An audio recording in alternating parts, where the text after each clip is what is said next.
Hi friends, I am Marie Woods, founder of 𝑰𝒎💂💄💄 Foundation, your host, a professional counselor, family and marriage therapist, and wholeness life coach. Welcome to Relationship Real Talk, the podcast where we dive deep and tackle the toughest relationship challenges Christians face today. Are you tired of struggling with unforgiveness, past wounds, and conflicts? Feeling lonely or having trouble communicating? Wrestling with trust issues or trying to balance your faith with your relationship goals? Feeling stuck and stagnant in your relationship? You are in the right place. Here at the Relationship Real Talk, we get real and cover a wide range of topics, including relationship anxiety, trauma bonds, infidelity, estrangement, toxic dynamics, dating after divorce, and how to heal from relationship trauma and grow and build healthy and lasting relationships. We're not just about identifying the problems. We're all about finding real, integrated solutions from multiple disciplines and offering professional help from different fields to mend and strengthen your relationships. So, let's get started on this journey together, one honest, heartfelt conversation at a time. Welcome to Relationship Real Talk. So today I have a special speaker, and why he's special, let me introduce him to you. His name is JoJo Chow. He is a president of Bridge River Counseling. He graduated from 𝑰𝒆𝒏𝒕𝒂𝒄𝒕 Seminary. After that, he went to Dallas Theological Seminary. By saying special from the beginning, because we end up in the same program, we're the schoolmates. So plus, we are both Chinese. So I feel JoJo Chow has been a very special friend to me. And he is a licensed professional counselor. He has his own clinical practice. So JoJo, welcome to this episode. Thank you so much, Marie. It's my honor to be here. Okay, so JoJo, we had some conversations before, and you have been in my program before, and I really like your work, and particularly from your clinical experience and the riches that you integrate and combine your Eastern culture, personal experience, and in the Western culture, your academic learning and all the stuff. I mean, from your clinical practice, I have some interesting question I want to discuss with you today. Let's get started. I want to talk something about, the impact of people's mental health on relationships. Particularly today, I want to discuss with you about the negative impact of personality disorder on relationships. How does that sound? That sounds perfect. I know it's a tough topic, and we don't hear this very often. But with you, I feel comfortable to talk about this. So let's dive in. I want you to tell our audience and about you yourself and your clinical work. Why we had a conversation before this recording, why you wanted to enter into this conversation. Yeah. So first of all, thank you so much, Marie, for inviting me. It has always been an honor for me to participate into any program that I have been leading. I also regard this as a great opportunity to, enjoy this co-working relationship and enjoy this collaboration with both you and your ministry. So quite honored here. Thank you. And talking about the negative impacts from personality disorder, I have to say that this is my personal interest in particularly in my practice. Cluster B personality disorder, for most of the common cases, narcissistic personality disorder, borderline personality disorder, histrionic personality disorder. Like you said, you have been introducing this very precisely.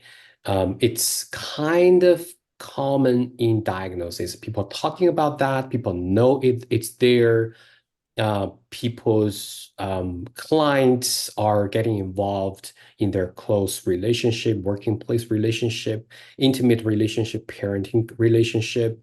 They have been talking about that all the time. They're Right. married with borderline personality disorder, or they're manipulated, or they're gaslighted by a narcissistic personality disorder. But sometimes we feel like they're just like the shadows. They're everywhere in the society, but we won't be able to pinpoint who they are. And it's also very challenging by recognizing how and what impact they're actually giving to other people, partially because we don't really know, let's to be honest, we don't know how to deal with that. Right. Partially, it has been involved in most of the cases with traumatic experience. So it's kind of be risky and intimidating by bringing up this topic to many people. Like, hey, let's talk about narcissistic personality disorder, and that person suddenly just shedding to tears. Like you have no idea what kind of hellish life I have been in the previous 12 years by living with a partner who is having narcissistic tendencies. You say, oh wow, am I just touching something like forbidden or taboo? And this happens all the time. Mhm. Um, and at the same time, as being a professional, you don't leave them in the blank. You don't leave them in the air without, help them land their emotions.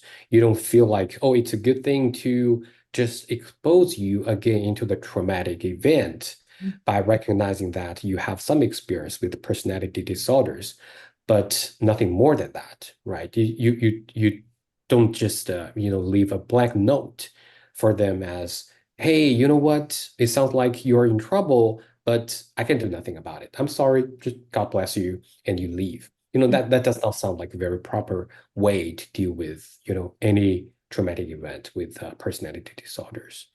So partially, it's my personal interest from both academically and clinically.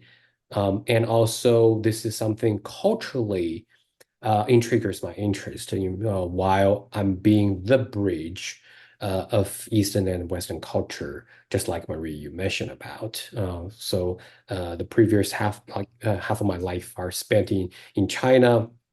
My heart language is Chinese.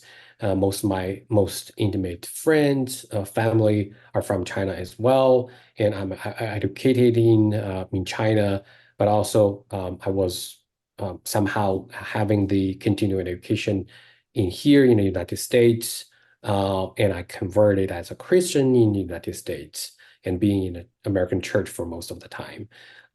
So. Who am I? How to define myself is another issue. And, just like you said, I would regard myself as a bridge of the Western and Eastern culture and put my into this spot. Somehow I feel like I do have some observant how personality disorder in general will have different appearances in different cultures. So that's one subject I'm very interested. So that's my background. Thank you, Marie. Excellent. Thank you for the introduction of yourself and your work. Okay, let's start with this. So since you all have precisely and beautifully described, from the cultural background, academic, clinic, and personal, experience in different cultures, and we see this phenomenon, and this word has been thrown around a lot, particularly we're talking about a narcissistic personality, from the traits and to clinical diagnosis. I wanted to ask you, Jojo, is for those cluster B, for counselors or therapists out there, you probably know what we're talking about the cluster B, personality disorder, as Jojo you mentioned about. So particularly, we're gonna focus on narcissistic personality disorder. So from your research and the study about this personality, my question would be, do you think this personality formed or become this personality disorder, is by nature or nurture? And how this become is being born this way, or they grow into this kind of personality type? It's such a beautiful and tough question at the same time, Maria, I have to say. I mean, based on my very, very limited knowledge about that and very, very limited clinical experience on that, I would say that I definitely see there is integrated and mixed elements on both sides. And I promise you, this is not a lousy answer. Okay, I'm not just throwing back this answer to you as like, hey, you know what? I don't want to hold myself accountable for this answer. I simply just try to give you some facts that I have observed. Okay. So as for the proof, naturally, there has been like a educational short video clips on YouTube that talking about, for example, I'm just borrowing this example, right? Psychopaths versus sociopaths. So, the professional describe what is the difference between a psychopath and a sociopath. The psychopath is, in most cases, describe someone who's born to be a pathological like individual or being, and sociopaths who would rather be experiencing something developed during the ongoing stage in their later life, either from childhood or adolescent or in early adulthood, that start to show up the signs and tendency of the pathological symptoms. So actually, this is not the only place you can see this is actually a clear cut or a combination of natural and nurture and nature facts into impacting a person's holistic being. And I think on the personality disorder definitely has been showing multiple traits that it can be impacted by both sides. One person, starting from very young, can show the characteristic or personality that can be very tough, very determined, and lack of empathy or lack of the resilience towards some negative experiences.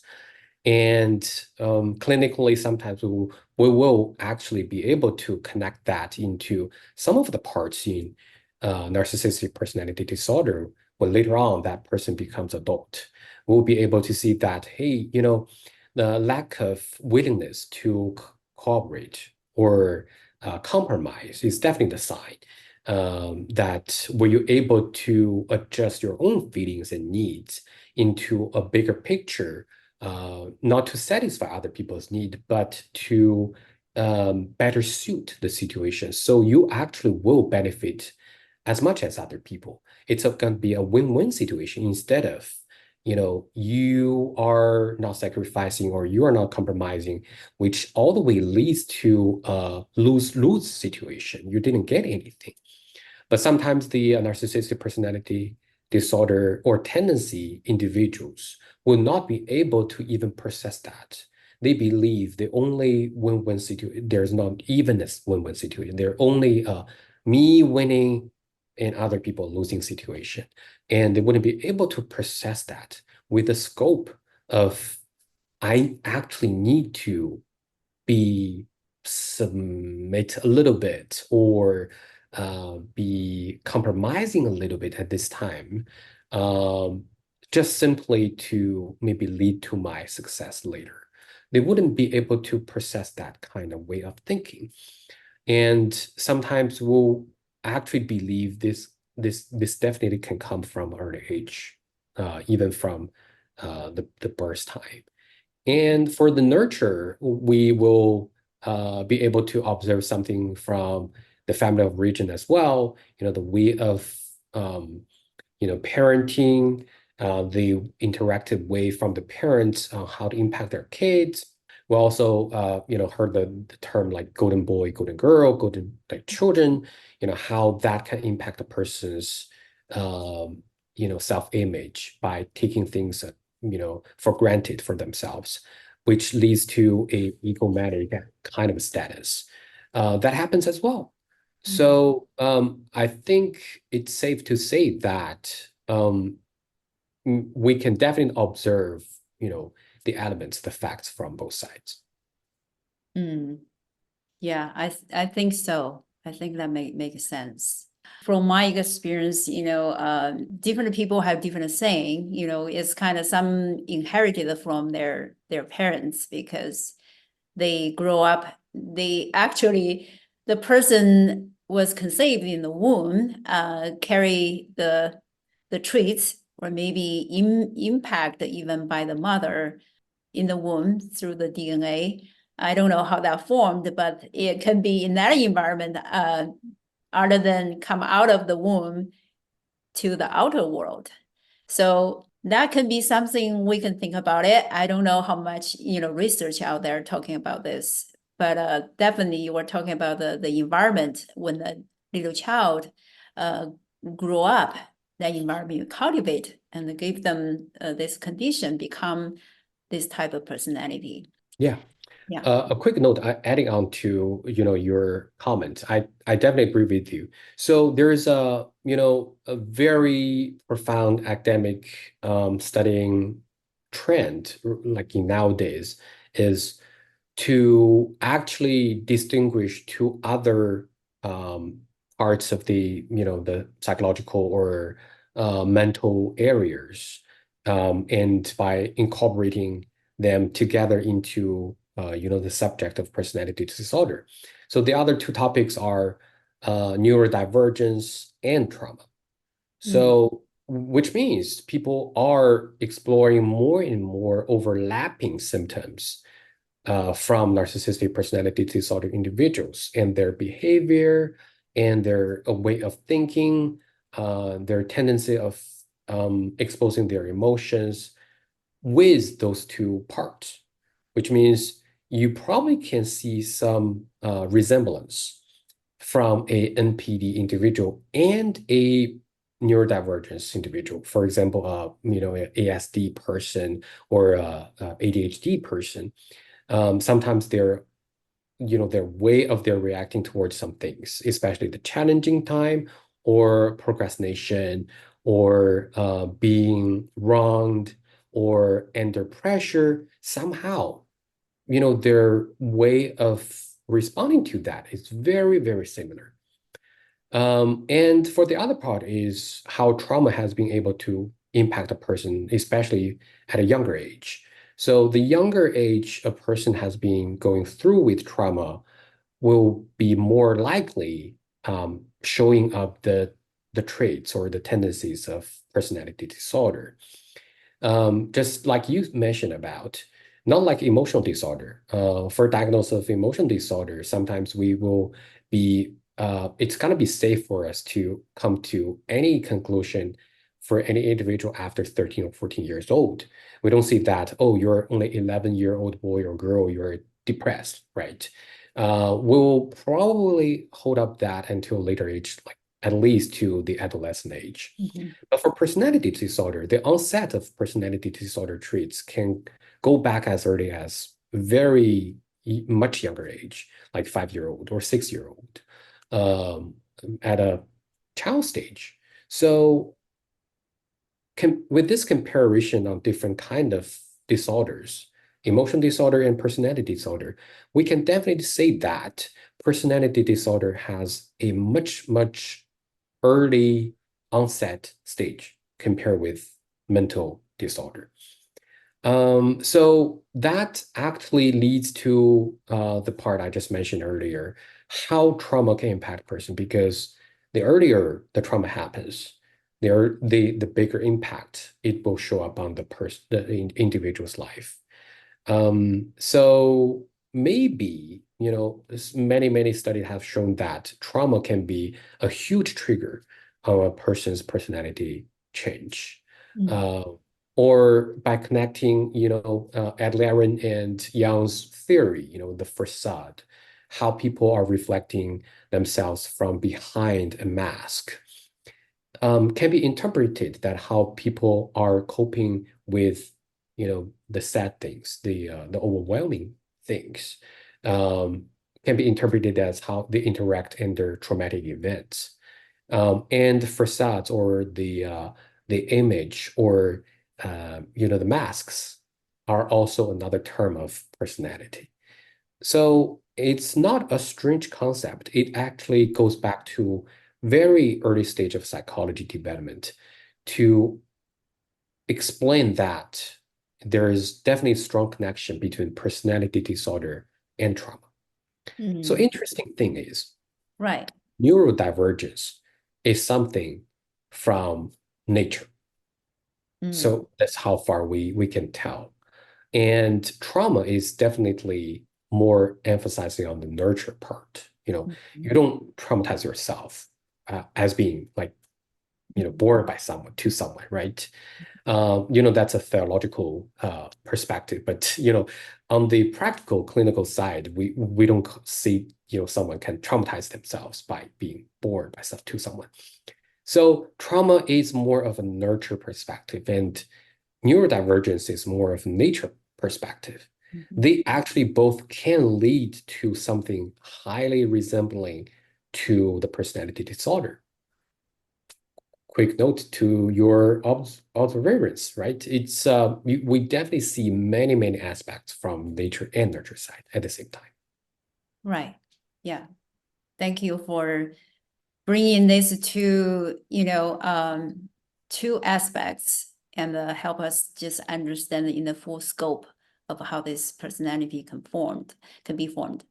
And the next question I want to ask you is for our audience, they may don't know what's exactly the narcissistic personality's definition, or what the symptoms people should look out for. What this exactly look like, including ovid and the COVID. Very good question. It's a big topic. I don't know like how much we need to put the portion of the time on this question, but I will try my best to pick up the most essential part to explain. If you could ever, so first of all, I think either on DSM-5 or some other diagnostic system, personality disorder basically still based on descriptive languages, which means the only way we could tell a person either has personality disorder or not is purely based on descriptions. For example, this person cannot be empathetic or understanding other people's feeling at all. This is a descriptive statement, right? It's not purely like other biological statistical record, like, hey, your blood pressure is 106, so you're either normal or abnormal. It's not like that. The descriptive part is, the good part about description is you can always rely on that to copy and determine on someone else. For example, you are feeling very negatively about yourself whenever you are pairing with another individual. For example, if I'm always looking down to myself, I feel like very diminished whenever I talk with my mom or my dad. It can be a sign of something that narcissistic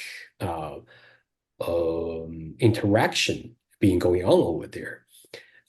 So this experience can actually be copied to someone else. Like my friend can be thinking that, oh, JoJo has this experience with his mom or dad. I happen to have very similar feeling. So based on this description, I actually can use that to rethink about my relationship with my parent. That's the positive side. You can always use that in different scenarios. The downside is it's not quantified, which means how much you feel bad about yourself really means bad. The tricky part is sometimes the narcissistic personality disorder individuals will actually firmly believe they're the people in the whole world that has been mistreated the most. So if you ask 100 people, maybe 40 people see that, oh, I had my life, I have a perfect life. I never experienced anything bad. Among the 60 people, maybe 40 people are like, hey, you know what? I do believe I am somehow either manipulated or gaslighted, or tested and broken the boundary, and has been over controlled by someone else, which is true. And there could be 20 people among the 100 be like, yes, that happens to me. But in reality, sadly to say that they are actually the people who are controlling other people. They are actually the real narcissistic personality disorder individuals, but they didn't realize that, or they simply just do not want to admit that. But deep down in their hearts, they actually seriously believe in that they're the true victims from their like intimate relationship, from their relationship with the parents, from their boss, or even from their kids. It happens all the time. Some parent who has NPD traits believe that they are manipulated by their kid strongly. And we sometimes can just challenge them. Hey, you know what? Based on the power differential, your kid apparently has little power than you do. How come your kid has more power than you, and stepping on your nose and your head and trying to control you and manipulate you? And that individual can simply answer that, this is exactly how I feel. I'm the victim. And they play the victim and trying to blame other people around them. So, that's the downside of the descriptive system. We don't have a real number to compare. Yes. Well, what you were saying, is some words and terms started coming to my mind. One side of the personality traits you just described as a victim and play the blaming game. It's like the whole world wrong to me. I'm the only one suffer from this. Then the person cannot share or express empathy toward others. It's all about themselves, right? Very egocentric. But also I see different traits in narcissistic personality disorder is about their grandiosity, their entitlement. I deserve this, or I deserve to be treated this way. Yes. So grandiose is definitely one huge sign in deciding a person if they have the narcissistic personality disorder or not. And it's very tricky to see that because grandiosity, or the signs of a person being grandiose, is usually complicated because being grandiose is more likely to be something on the surface level. So you probably can observe the NPD individual being grandiose, but deep down in the person's heart, if you peel the person's different mental stages or levels, like peeling an onion, and deep down in the core, you suddenly see, in most of the cases, I'm simply saying, a super lonely, weak, fragile, pale, and sad person. So with that, you will, I think it will be easier for us as being the professionals to be able to understand why this person needs to put out so many layers of armor and picking up so many sets of weapons and always ready to hurt, attack, and offend other people, and restlessly, and with no time to rest just simply a little bit, to be able to relax and hug and ready to be hugged, love and to be loved, accept and to be accepted, in a very quote unquote normal way. That's simply the real case. Those people are so, I'm bringing up another very important term here, so sensitive that their skin is like a, a newly peeled eggshell, or like a little babyish skin, so tiny, so beautiful, so smooth that even a very small, tiny press using the finger to touch it, the person will feel very strong pain and simply overwhelming their feelings and react in such a way that, why do you hurt me? I'm not standing this. I will not let this keep hurting me. So it's very pure logic for them to actually, in their mind, to stand up and protect themselves. Mm. So sometimes, yes, we're right. You are right. Grandiose is very common in those kind of situations. But I have to add on this much of information there. Grandiose, in fact, is simply a way to be defensive and offending at the same time. The grandiosity is simply the armor and the weapon at the same time. Mm. So maybe this sounds like very paradoxical. That's right. Paradoxical is the middle name of NPD. If you understand those kind of contradicting, incongruous, inconsistent part by understanding a person, you don't get it. That's right. NPD cannot be gotten in so many aspects because they are actually paradoxical. Their crisis is existential crisis. It's not practical crisis at all. They're always existential crisis. Nobody ever knew what happened to them.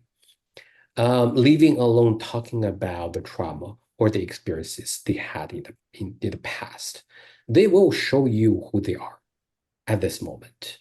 And they will be either super irritable or super negative or super avoidant, simply trying to run away from who they are. They are actually the people in the whole world among all the population that cannot accept themselves Mm. most. And they don't even try to uh, try for the opportunity to be able to love or accept it because deep down in their heart, they don't believe in that. They don't buy it. And this conception has not been processed by their brains, but in fact processed by their body, where we call that the body keep the score, going back to the trauma theory. And, based on all the experience, they have grasped the essence of all the relationship, going back to the theme of our topic today, right? How PD impacting relationship. Because going back to the origin, they were actually indeed the victims of other relationship. So, but that's the story untold. That's the story unfold um, from another session. That's the tragic of human being. That's the tragical, outcome of sin on each individual. So uh, downward, going down spiral, that how sin and trauma can impact generation by generation. A person as being the victim becomes the suppressor, becomes the tyrant, the dictator, becomes the person who controls and diminish other people. That's such a sad story. But the story is not so strange. It happens all the time to every person. So anyhow, like Marie, you mentioned about this trait. This is definitely true.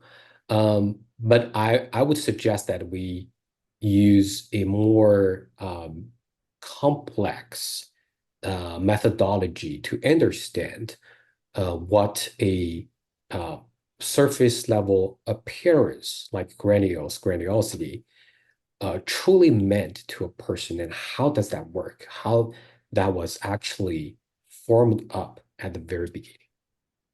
Mm. Wow. I feel like we're going deeper and deeper, and our time running shorter and shorter. Uh, We're going to do this again in the future, just continue on the conversation. So before we wrap up for today's episode, Jojo, what would you say, as we both are believers in Christ and we have seen the phenomena, we have seen people, our kinds, who have been suffering from this kind of a personality type, what would you say to our audience to watch out, or how should we deal with people like this, or people suffer from narcissistic abuse? I would say, as a body of Christ in the faith community, how should we as Christians love upon those people? Are they lovable? Are they changeable? Sometimes people cause such a confusion or detrimental, it's damage in other people's lives. And how should we treat those people, both survivors and the person has the narcissistic traits or personality disorders? that's a very good practical question. I feel like I have a lot to say about it. Again, I just try to shorten my answer and make it very simple and straightforward. Um, Maybe, I don't know, I'm not quite sure that if all the pastors will like my answer, but um, to be honest, you know, Right. We might have I pastors listening right now, so okay, all right. I'll put this as a disclaimer first. I love church. I respect pastors, and I hope pastors, me myself as being a missionary for 10 years. I'm simply giving my observation on this. Okay. It's not a suggestion or it's not a statement or anything. I simply feel, sometimes I understand those victims or the survivors of NPD, why they cannot love back to, you know, their spouses or their parents. And I think the only thing here for me personally not be able to do is, I don't know, I feel like I just cannot do it by telling those people, looking into their eyes and telling them firmly, you need to love them. I know I should say that, why, right? This is simply the basic you know uh, testament and the direct teachings from our Lord Jesus Christ, that you shall love each other, you shall love your neighbor. Leaving alone, you shall love those people who used to have very close and intimate relationship with you.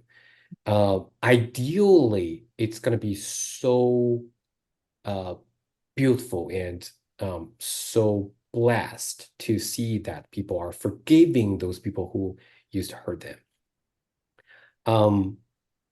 But why I still cannot do that by encouraging those people, see, hey, why you're not still loving this person? I don't mind. I don't care if that person is NPD or BPD.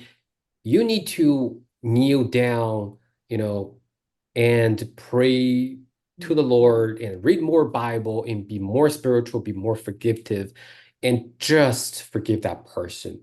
Go hug that person. That person does not have like, it's not going to hurt you. It just, for what? You need to be the example. You need to be blessing of other people. Um, I don't know. I don't know. I kept thinking back to, the story of Joseph, right? Joseph has met his brothers. Um, Not until the third time they met, Joseph went back to the stage Mm. and calmed himself down a little bit and came back again and asking, his brothers, like, what happened to your little brother? Mhm. And not until, his brothers told him about what truly happened and show clear signs of repentance and the sorrow of committing something so sinful, so wrongly to other people. And by putting themselves on a clear and public place, to be holding themselves accountable and responsible for their deeds. Not until that moment, Joseph actually accepted those apologies and revealed his identity to his brothers and forgave them. I do believe, I got my education from Bible college for 4 years and from seminary for 3 years. I know I have so many credits, but I still do not call myself as knowing all from the Bible. I know it's partial answer. I know there's bias, but just for me, I do believe sometimes as human beings, we're so conditioned and we're so limited. If we're truly wanting ourselves to be brought back to Christ-like, at least I think it's almost like okay for us to expect something from the other side to give the signs of true and genuine apology, so that we would be able to know that it's not in vain that we are giving ourselves to them as well. And at the same time, I want to make it very clear, the statement that I won't, encourage them to forgive those people who hurt them at that moment, like right away, doesn't mean that I don't expect them to be lovable in the near future or in the later future. So of course, I do believe both clinically and theologically, I believe love can be the ultimate positive sign of a person's mature sign of mental health or of spiritual life. The capacity to be loving back to those who are even non-lovable is definitely a positive sign. I would love to see this appear on all my clients, Christians, non-Christians. I will encourage that. I will go for that direction. But my point is, there could be a timetable. There could be a timetable that even if this does not happen right away, leave some space to that person. Give some, grace. Me as being an international student, living here in the United States for so many years until I got my,